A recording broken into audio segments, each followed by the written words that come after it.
Tantor Audio, a division of Recorded Books, presents Was It Yesterday?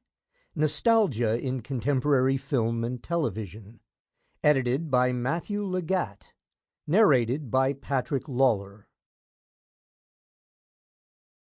Publisher's Note: in this audio edition, you will hear references to figures present in the print and e-book formats of the book. Introduction. History in Reverse. Matthew Leggatt. The entirety of our history is now being written at the speed of light, which is to say in nanoseconds, picoseconds, and femtoseconds, whereas the organization of time was previously based on hours and minutes. We no longer live even in a world of seconds. We live in a world of infinitely tiny units of time. Paul Virilio.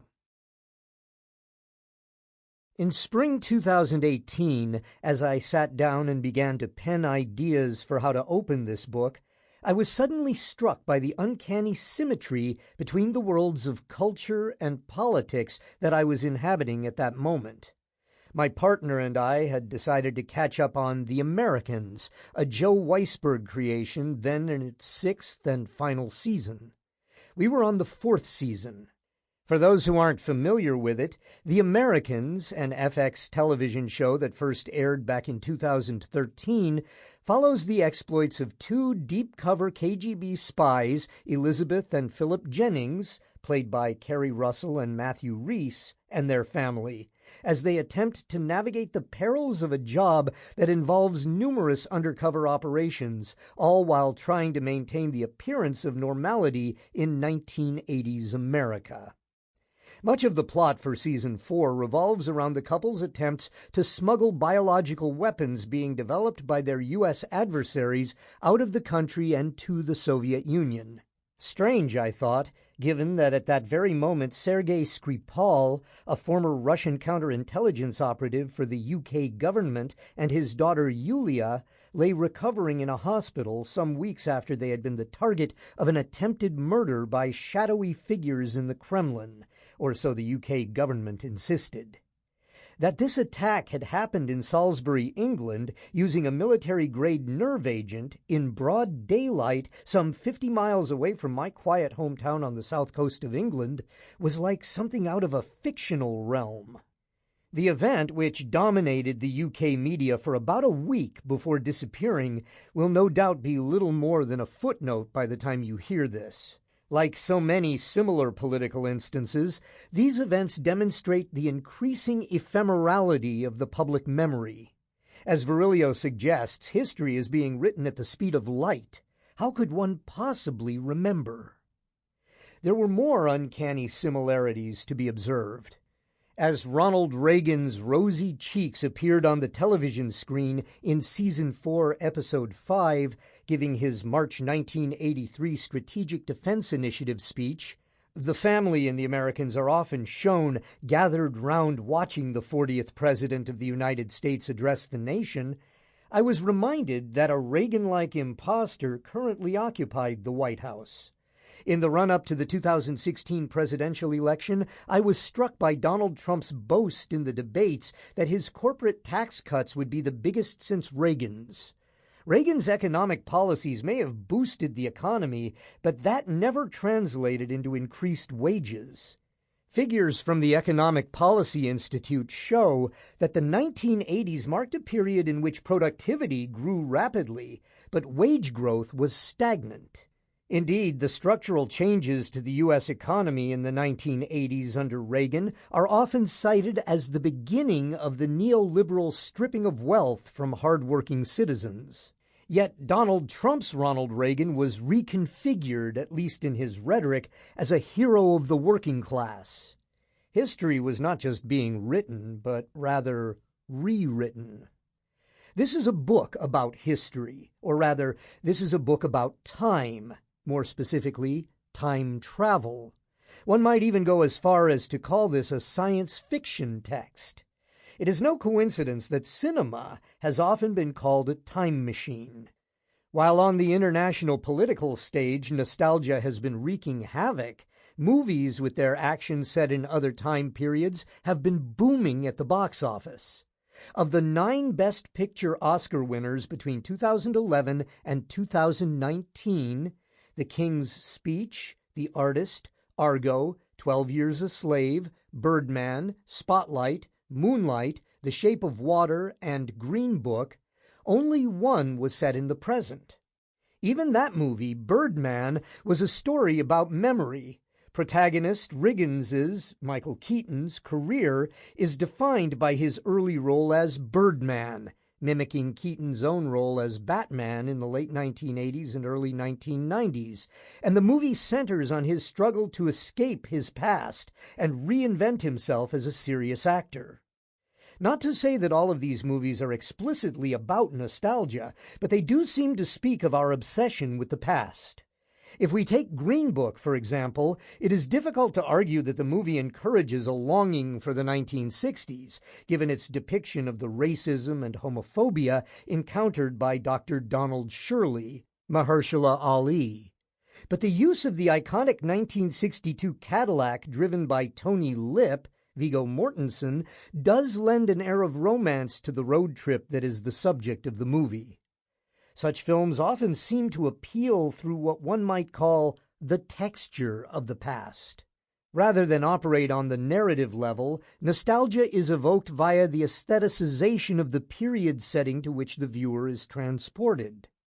Often these aesthetics alone are enough to distort our understanding of history. As Robert Burgoyne has argued, even as we have become increasingly accustomed to and comfortable with the manipulation of film through digital methods, film appears to have acquired more than ever the mantle of meaningfulness and authenticity with relation to the past, not necessarily of accuracy or fidelity to the record, but of meaningfulness, understood in terms of emotional and affective truth. Indeed, wrapped up in this is an argument about fidelity to history and authenticity, but as the essays in this collection attest, there's considerably more at stake than just this. Where the movies mentioned before might evoke nostalgia for their periods in a formal sense, a recent flurry of Disney films seems to show the industrial process at its most ruthlessly efficient. When you think about it, it's a great marketing strategy. If you were 10 when Beauty and the Beast, 1991, Aladdin, 1992, or The Lion King, 1994, came out in the early 1990s, there's a good chance that your children, if you had them, might be about 10 when the remakes hit the screens in 2017 and 2019. Your nostalgia becomes the perfect excuse to take your 10-year-old child to the cinema. I have often wondered what the point of the live-action remakes are, given that Disney's 1990s animation techniques don't really age. In fact, the remakes will probably age more rapidly. But given their box office success, it would appear that Disney has found a formula that works. Of course, we can still enjoy this nostalgia. Toy Story 4, 2019, for example, showed that Disney can still create original narratives that mobilize nostalgia to get patrons through the doors, but that ultimately have a heartbeat of their own. But there is a sense that these new old movies are in some way haunted by the ghosts of their originals. Is it possible to watch the new Aladdin movie without comparing Will Smith's performance as the genie unfavorably to Robin Williams's show-stealing work in the original? Likewise, why is it that James Earl Jones reprises his role as Mufasa in the live-action Lion King, whereas other stars like Jeremy Irons, who voiced Scar, are missing? Mufasa's ghostly presence quite literally haunts the movie, perhaps. All of these decisions are talking points for fans who crowd internet fora. And while it's true that Disney's takeover of Lucasfilm in 2012 had many Star Wars fans up in arms, the pull of new old material was just too strong for the franchise's continuation not to be a commercial success. In the introduction to his 2017 work Retrotopia, published only a week after his death, sociologist Zygmunt Bauman reworks an image of the angel of history that he draws from Walter Benjamin's Thesis on the Philosophy of History, 1940. Interpreting a 1920 print by Paul Klee titled Angelus Novus, New Angel, which he bought in 1921, Benjamin envisions an angel forced backward by the onslaught of history, a storm that irresistibly propels him into the future to which his back is turned, while the pile of debris before him grows skyward. This storm, pronounces Benjamin, is what we call progress. Bauman notes that nearly a century after Klee's painting was made, one would catch the angel of history once more in full flight. Now, however, Bauman imagines the angel in full reverse, the storm blowing this time from the imagined, anticipated, and feared in advance hell of the future towards the paradise of the past. For Bauman, one senses, there was little to recommend the debris of history, yet it would seem that the past, at least in the public consciousness, has become a haven into which one can escape an increasingly uncertain future. In such circumstances, it might appear easier to go backward than forward. Progress becomes synonymous with reversal. Nostalgia becomes the symptom of a complete loss of faith in what's to come. Similarly, Mark Fisher, writing in 2014, saw the 21st century as a time uniquely predisposed toward nostalgia, a product of the inadequacies of our present and the failed promises of neoliberal capitalism. For Fisher, ours was a moment devoid of the intellectual and cultural creativity of earlier periods like the 1970s and 1980s. And he argued that even the recombinatorial delirium of postmodernism now seemed exhausted. Fisher asked, could it be that neoliberal capitalism's destruction of solidarity and security brought about a compensatory hungering for the well-established and the familiar? Or is it that neoliberal capitalism has gradually but systematically deprived artists of the resources necessary to produce the new, creating an increased tendency to turn out cultural productions that resembled what was already successful? Whereas Bauman saw our nostalgia as something to be wary of because it seemed to mark an end to our belief in progress, Fisher seemed to see in it the ultimate indictment of our present political and cultural movement. So, are we more susceptible to nostalgia today? That's certainly what some scholars have argued. Ryan Lazardi writes that, in today's hyper-mediated world, technological affordances make it easy to create our own playlist past of downloaded vintage video games and DVD box sets of long-forgotten television shows. Fisher also ties our nostalgia to technological shifts. In conditions of digital recall, he laments, loss is itself lost. Just as Michael Dwyer highlights the new technologies of the 1970s and 1980s that were inspiring a younger audience to revisit and nostalgize the America of the 1950s, it would be worth pausing here to note the similarities in how such technology is now shaping a new nostalgia, especially for the 1980s and 1990s, for the Netflix generation.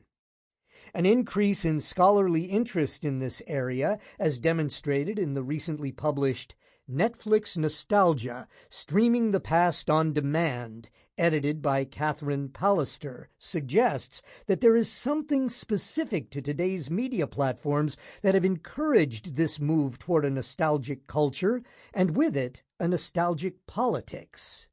But what to make of this shift is more challenging. For Lazardi, who coins the phrase narcissistic nostalgia to help describe an environment where new technologies have enabled the inclusion, exclusion, and ordering of individual media texts to be played back at any time, often at the cost of the dismissal of collective cultural experiences. We are being exploited by contemporary media to develop individualized pasts that are defined by idealized versions of beloved lost media texts, pumped up with psychic investment to a level of unreality.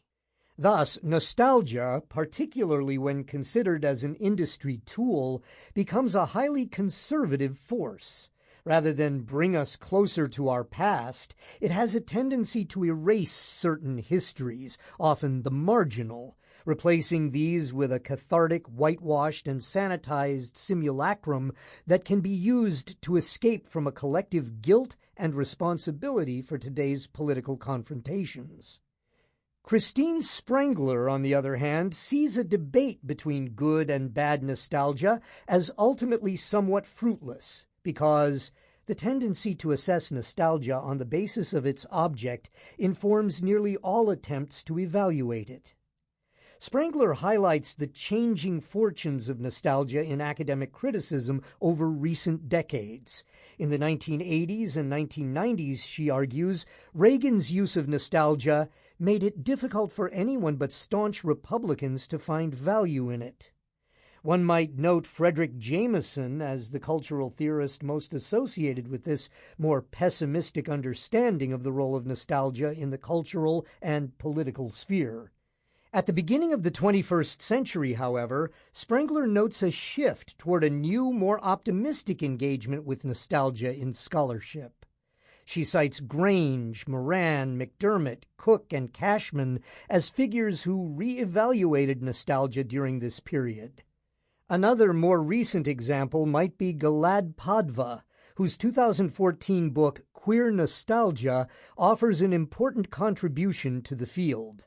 While this volume's focus is firmly on mainstream U.S. film and TV culture, Padva's positive evaluation of the way nostalgia has helped shore up more marginal identity constructions offers a useful counterpoint to the sometimes cynical take on nostalgia found across a number of chapters in this collection, my own included. Whether you believe that the wave of nostalgia we're currently experiencing offers positive hopes for re-engaging with history, or whether you see a warning that our culture is in full retreat from the present, there is evidently much more to nostalgia than just the formation of catchy political slogans or the recycling, remaking, and rebooting of a few old movies and TV series. Nostalgia is an industry. But it is also, as scholars have noted, an amalgam of a complex web of different affects, practices, aesthetics, emotions, and fetishes. This volume is an attempt to work through some of these and to explore how nostalgia has come to dominate today's media, culture, and politics in an effort to assess what this all means for us. Beyond this, on a conceptual level, a collection on nostalgia must touch on issues relating to time, history, and memory, three hugely important touchstones for identity. Many of the questions raised in this volume highlight these touchstones as areas of contestation. As Paul Grange has written, the desire for memory as stable, reassuring, and constant has always been plagued by the fear of its instability and unreliability, and its disposition towards fantasy and forgetting. A number of papers in Was It Yesterday treat memory as a battleground on which individuals compete with multinational corporations and the movie and TV industries to help shape certain conceptions of history. In this introduction, rather than attempt to set out a clear definition of nostalgia, I opted instead to set the scene and give a little background about what inspired this collection. There are just too many different nostalgias to theorize in such a short introductory note. Instead, the first 4 chapters in Part 1 of this book are all in some way dedicated to finding a mode of discourse by which we might better explore, define, and frame nostalgia. Thus, in the opening chapter, Jason Spurb brings together a host of competing definitions and ideas of the nostalgia film. He identifies the characteristics of affective, peripheral, representational, and narrative nostalgias before considering the role of identity in the nostalgia film. In Chapter 2, Christine Sprengler begins by considering the theoretical landscape spawned by studies of nostalgia. She argues that the meta-modern offers perhaps the clearest understanding of how nostalgia has tended to operate in recent movies, using the examples of La La Land, 2016, Hidden Figures, 2016, and Carol, 2015, as a means to demonstrate the meta-modern style. In the third chapter, Daniel Varndell explores an array of filmic moments, focusing particularly on the role the star image plays in evoking various types of nostalgia. For Varndell, these intertextual moments sometimes reveal the aging star as fading, and at other times act as triumphal returns, demonstrating that true star power can overcome the passage of time and the ravages of aging. He also examines the gender dynamic that often seems to energize such moments and our reactions to them. Ross P. Garner's chapter on fan cultures closes this part and moves the debate around nostalgia to material cultures by focusing on merchandise. Garner seeks to redeem nostalgic merchandise, which he argues is often dismissed as an offshoot of consumer exploitation by giant conglomerations, arguing through his concept of mimetic tangible nostalgia that nostalgic commodities offer a bridge between the consumer and the spatial and temporal worlds of their franchises. In Part 2, each chapter effectively draws on the history of their respective periods to unpack the various films and TV series they explore and identify what it means for a movie or show to transport us back to a particular decade. In Chapter 5, Stephen Ribin focuses on the recreation and sentimentalization of 1950s Hollywood in his work on Warren Beatty's evocation of Howard Hughes in Rules Don't Apply, 2016. In Chapter 6, Fran Mason raises questions about why crime texts, particularly American Hustle, 2013, The Nice Guys, 2016, Free Fire, 2016, and Season 2 of Fargo, 2015, return to the 1970s for their action set pieces. For Mason, the 1970s offers a blank canvas, or a temporal free zone, as he calls it, which locates the action beyond the politics of the period.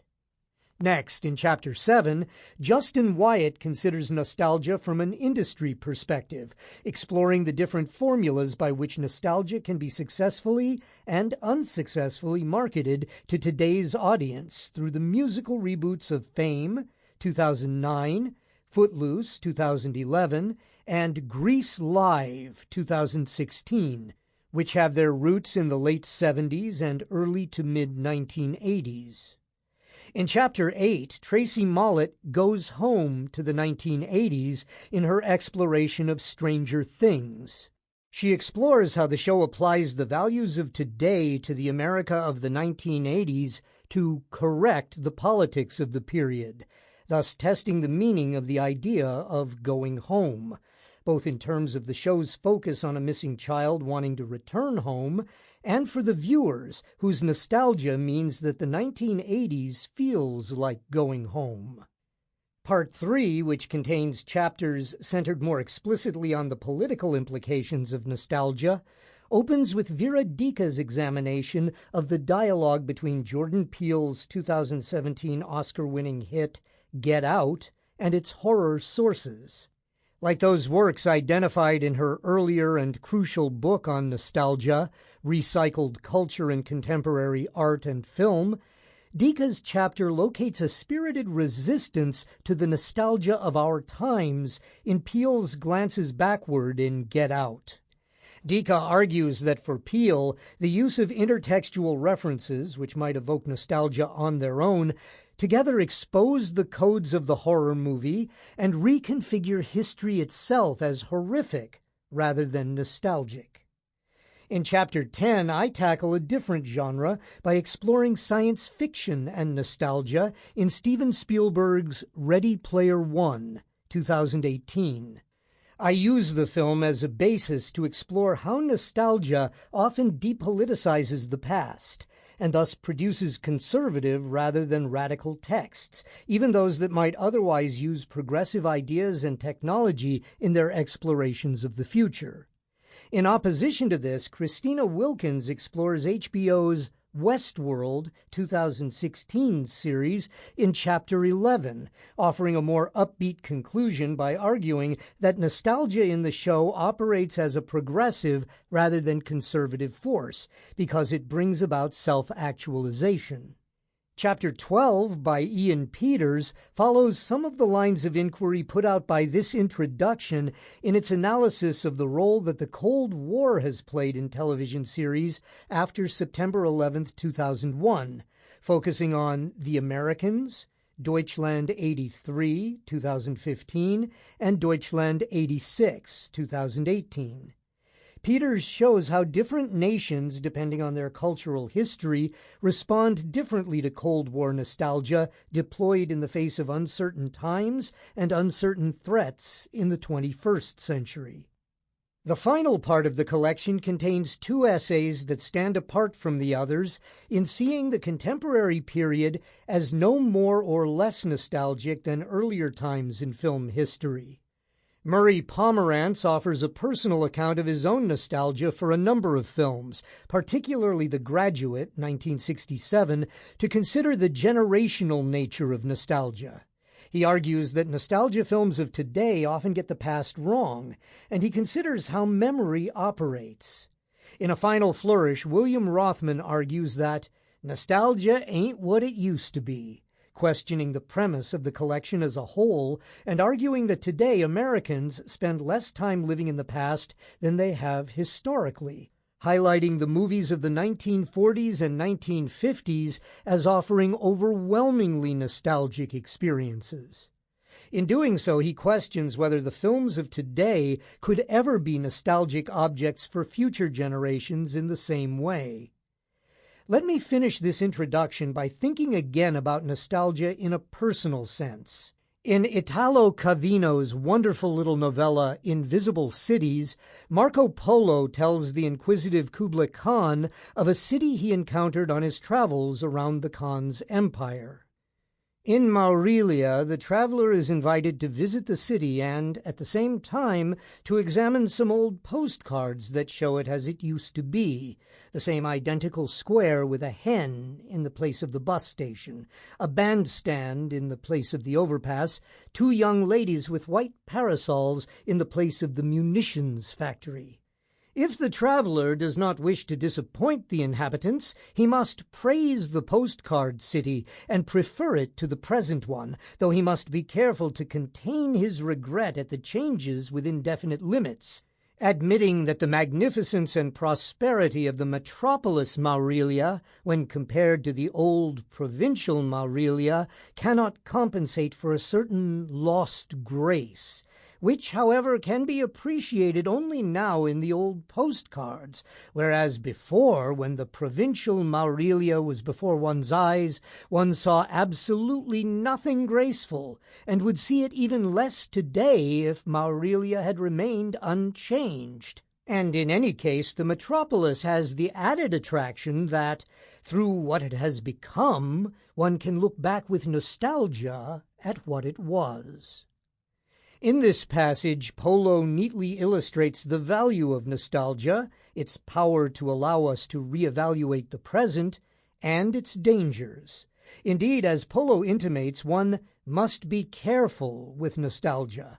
While looking backward can help us appreciate a certain beauty and simplicity in the past, there must be a recognition that returning to that past would only reveal the fraudulence of nostalgia. In most cases, nostalgia is the site of harmless whimsy. Our passing regrets at the changes we have witnessed are a way of coping with the turbulent times in which we live. But when we take the time to consider how far we have come, I personally believe that very few would honestly wish to go back in time. When we look back on the past, we do so not just with an affection, but with an understanding that it would be folly to turn back the clock. The expression, "to look back through rose-colored glasses," neatly reveals nostalgia's artifice. Hence, nostalgia should never provoke in us a genuine desire to return to the past, because such a romantic vision is always understood as just that, a romance. Today there is a space. Sample complete. Ready to continue?